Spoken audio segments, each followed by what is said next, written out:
राम राम मंडळी, स्वागत आहे आपल्या गावची चौमध्ये. तर मंडळी, भरपूर जणांची समस्या अशी आहे की आपले काळे केस आहेत ना ते पांढरे होतात आणि झालेले पांढरे केस आहे ना ते परत काळे करता येत नाही बरं का. पण मंडळी, आयुर्वेदाने आपल्या स्वयंपाकघरामध्येच एक आयुर्वेदिक उपाय असा सांगितलेला आहे, तुमचे पांढरे केस लगेच काळे होणार बरं का. तुम्हाला कुठलाच खर्च करायची गरज नाही, कुठला दवाखाना करायची गरज नाही. तर मंडळी, त्याचं कारण असं आहे, आजच्या व्हिडिओमधून आपण हेच बघणार आहोत.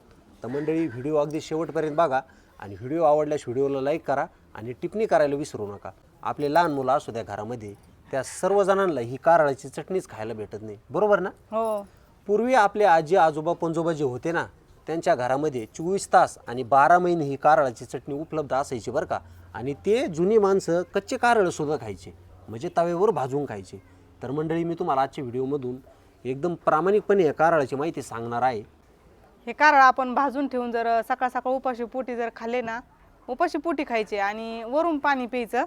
एक एक चमचा खायचे ना. हो, 1 चमचा भर खायचे.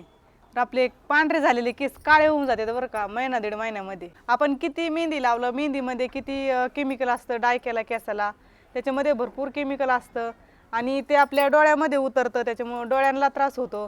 त्याच्यापेक्षा आपण घरगुती उपाय करायचे केस काळे करण्यासाठी. आणि आजकाल लवकरात लवकर केस पांढरे व्हायला सुरुवात होती, अगदी लहान लहान लेकरांचे पण केस पांढरे व्हायला सुरुवात होती आता. बरोबर आहे. त्याच्यामुळे हे असे कारळ खात जायचे आणि आपण आज मस्त अशी कारळाची चटणी बनविणार आहेत. आणि मंडळी, मी तुम्हाला सांगू इच्छितो, हे कारळ एक आहेत ना, पण याचे फायदे अनेक आहेत बरं का. आता जे वयस्कर माणसं असतात ना, आजकाल झालेलं काय आहे, जसे BP शुगर असे भरपूर आजार जडलेले आहेत आपल्या शरीरामध्ये. हे नेमका आजार का बरं उद्भवतो आहे, त्याचं खूप सोपं कारण आहे. कारण की आपली जुनी माणसं कारळाची चटणी खायचे, कारळं खायचे. पण आजकाल आपल्या घरात आहे का कारळं? कारळं तर असतात, पण त्याची चटणी नसते, बरोबर ना. हो. तुम्ही जर ह्या कारळाची चटणी खाल्ली किंवा भाजून जर एक एक चमचा सकाळी जर कारळ खाल्ले आहे ना, तर तुमच्या हाडातील कटकट आवाज 2 ते 2.5 महिन्यात हा कायमचा बंद होणार आहे बरं का. आणि जे आपल्या हातापायाला मुंग्या येतात, डोळ्याची आग होते, हाडातील कॅल्शियम कमी होतं, म्हणजे असे शेकडो फायदे ह्या कारळाचे आहेत. मी जर तुम्हाला आपल्या शरीरासाठी फायदे सांगितले तर आपला व्हिडिओ खूप मोठा होईल. इतके फायदे या कारळापासून भेटणार आहे आपल्याला. आपण भरपूर पिझ्झा, बर्गर, बिस्किट वगैरे असं सर्व काहीतरी वेगळंच घरामध्ये घातलेलं आहे.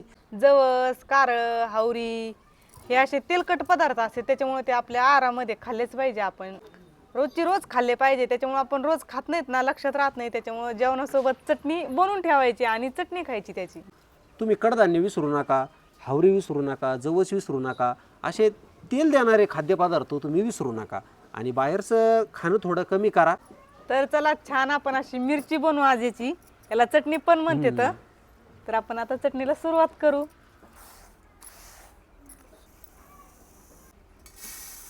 तर तुम्ही म्हणता हे कारळ आपल्याला कुठे भेटायचे? किराणा दुकानामध्ये पण भेटते बरं का कारळ. किती छान असे आहेत. त्याचा रंग काळा असतो.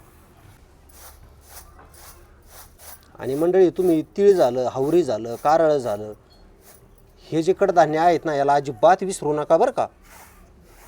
कारण की ही म्हणजे आपल्या शरीराची ताकद आहे, बरोबर की नाही. हो.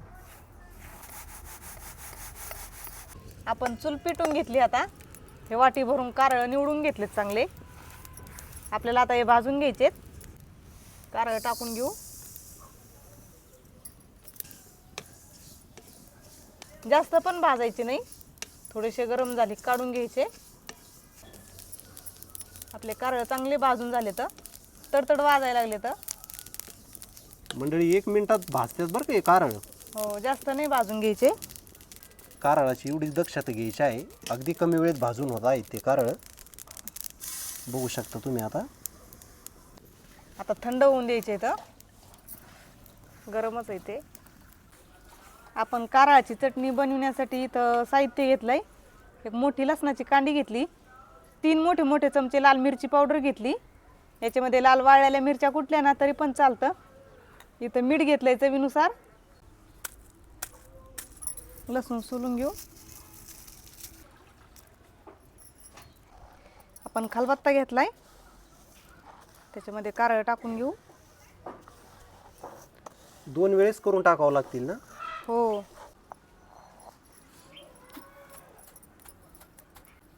बाहेर उडले नाही पाहिजे.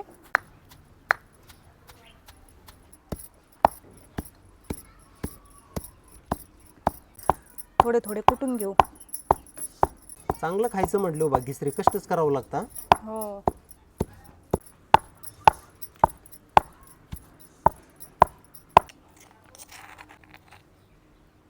आपण अशा पद्धतीने सगळं बारीक करून घेऊ अगोदर. आपण थोडंसं अगोदर बारीक करून घेतलंय, काढून घेऊ. खूप छान मिरची लागते बरं का हे खायला. बघू शकता किती छान असं तेलकट झालेलं आहे कारळं. भरपूर तेल सुटलंय बरं का मंडळी चटणीला. हो, तेल टाकायची पण गरज नाही मिरचीवर. हो, आणि कुटताना तो उखळामध्ये भरपूर असं तेल दिसत आहे ना. हो. राहिलेले सुद्धा आपण असेच कुटून घेऊ. मंडळी राम आला आहे बरं का आपला. राम इकडं बघा. राम, रामला इतकी चटणी आवडती ना. राम कच्चच घेऊ घेऊ पळतोय खायला. थोडंसं मी गरम केलेलं आहे ना, ते फुकव म्हणतोय. ते फुकितोय तो. फुकव बाळा, फुकव. रामला द्या बरं खायला. हा घे, गार होऊ दे थांब. हा गरम आहे. रामला खायचं आहे भाग्यश्री.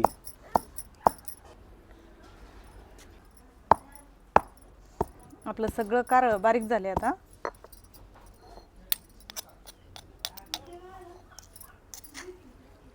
आणि सुगंध पण किती छान सुटलाय हो. हो, लय छान कारळाचा.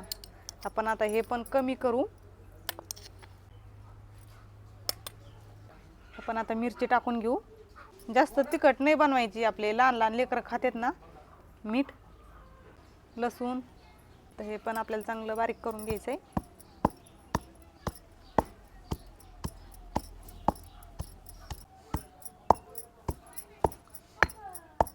आपलं मीठ, मिरची, लसूण सगळं एकत्र झालंय. याच्यामध्ये आपण कारळ कुटून घेतलेले टाकू.